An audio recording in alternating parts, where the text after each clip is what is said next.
Hi guys, professor Kaique de volta. E aí o que é que acontece? Na aula de hoje nós vamos estar pegando as preposições. Olha só, quando vamos fazer o estudo das preposições, primeiro, é interessante que saibamos o seguinte: todo conhecimento que a gente adquire, ele deve ser aplicado. Não teria sentido estarmos estudando algo que eu não fosse aplicar, que a gente não fosse estar usando. E o que é que acontece? As preposições, elas são muito utilizadas no nosso dia a dia. Observem, pessoal, quando a gente trabalha a preposição, é interessante a gente pensar o seguinte: vamos deixar um pouco de lado a questão da tradução e vamos pensar na informação, na referência, no uso. Porque o que é que acontece? Se nós formos pegar a tradução, vou mostrar para vocês o que é que pode e muitas vezes acontece com os alunos. Ó, veja só, vou começar com 3 preposições: in, on, at. Essas preposições, nas frases que eu estou dando para vocês, estou repassando, elas vão ter vão estar local, elas vão se relacionar ao local. Observe, na primeira frase nós temos aí I live in Picos. Eu moro em Picos, minha cidade. Ó, eu moro em. Então, in, tradução, em. Vamos lá. Se eu dissesse I live in Brazil, eu moro no Brasil. Ó, já mudou. Então, você vê que muda a informação, muda a questão da tradução da preposição. Outra. Eu moro, I live in France. Eu moro na França. Ó, o in já se transformou em na.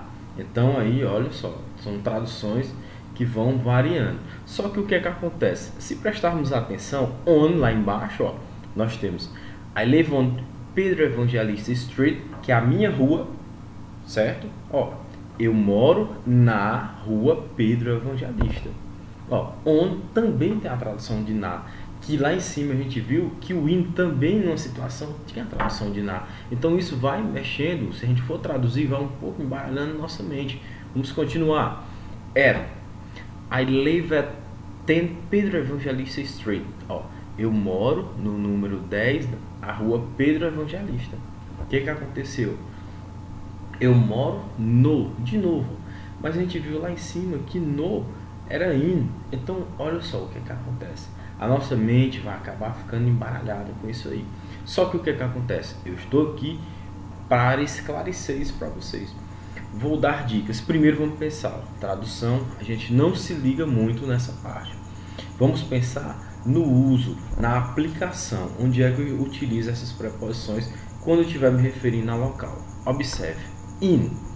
Você vai usar o in se você estiver falando que está na sua cidade, no seu país, tá bom? Aí você usa in. On você vai utilizar quando você estiver dando a referência.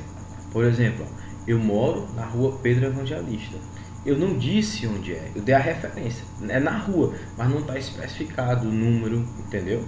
Não teria como você chegar até aqui em casa eu dizendo só assim. Você teria que sair perguntando, procurando informação, ou seja, você percebe que a informação está incompleta. No at não, você tem informação completa. Ó. Eu moro no número 10. Ó, no número 10 a rua Pedro Evangelista. Então você vai chegar aqui em casa, porque você sabe o número e sabe a rua. Entendeu? Então in, on, at tem essa questão de diferença. Mas eu ainda vou dar uma dica para vocês. Observe. É muito comum em provas, em questões, quando a gente se depara com essa questão de local e vem aquela dúvida, usar in, on, at. In a gente já sabe que é quando estiver dizendo a cidade, o país. On, professor, como é que eu faço? Olha só, bizu, on começa com on. Então você vai fazer o seguinte, ó, você vai pensar, quando é que eu vou usar on? Quando eu não tivesse condição de saber onde fica, onde realmente fica, ó.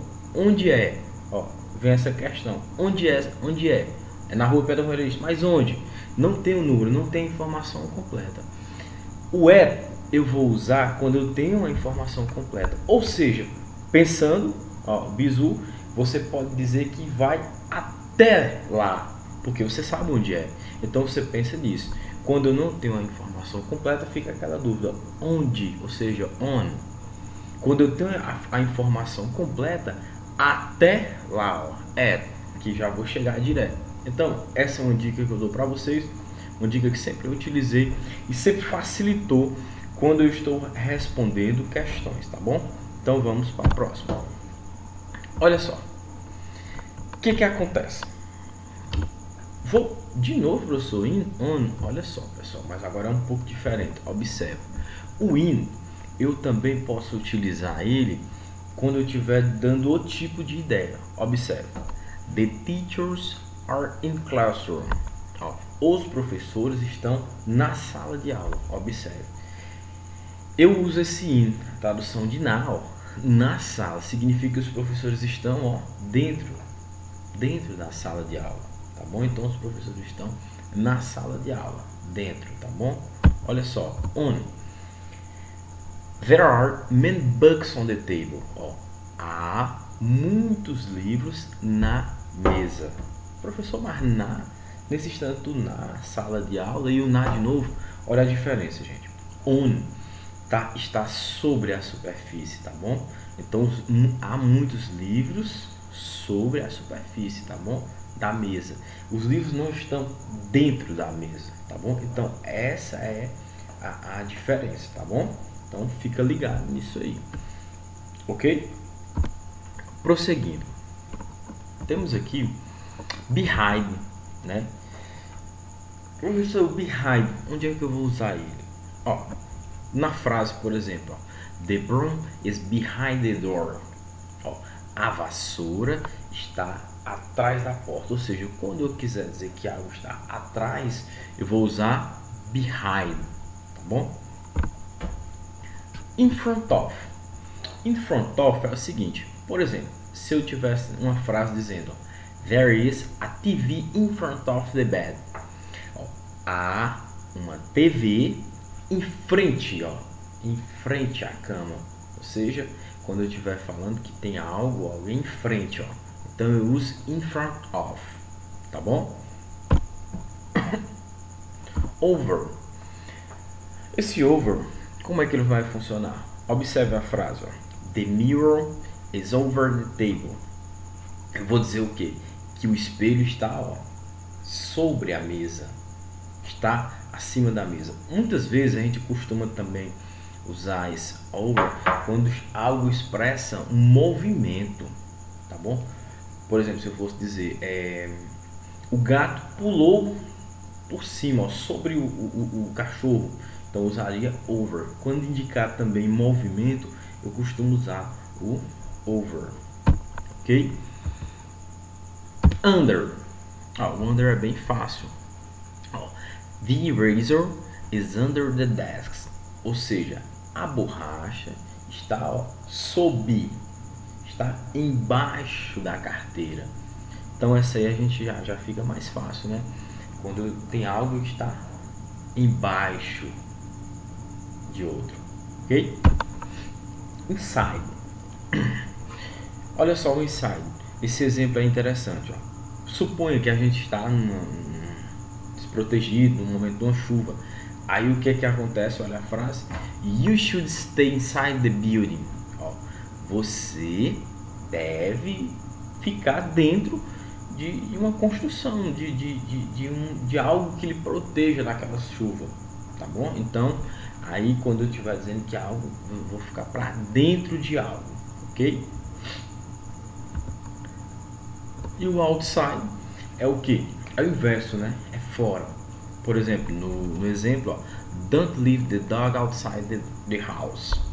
Don't leave the dog outside the house.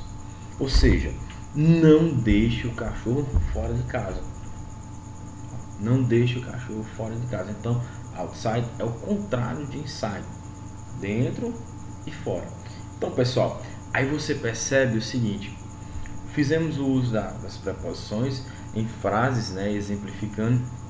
E a minha atenção especial fica lá para o comecinho, quando a gente tinha aquelas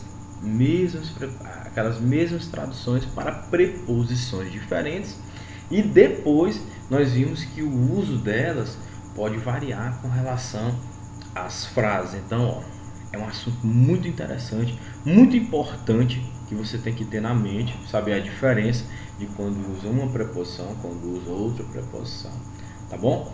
Então, espero que tenha entendido, pessoal. Eu encerro aqui, fica aqui o meu grande abraço, né? Qualquer coisa pode entrar em contato que a gente tira as dúvidas. Assistam a aula, por favor, dê uma olhadazinha nos exemplos, né? De novo, de preferência, faça um uso de um dicionário, né? O dicionário não o dicionário da internet, mas um dicionário físico, porque você vai aprendendo a fazer a busca de palavras, e isso é importante também no nosso processo de aprendizado, tá bom? Então, um grande abraço, até a próxima aula.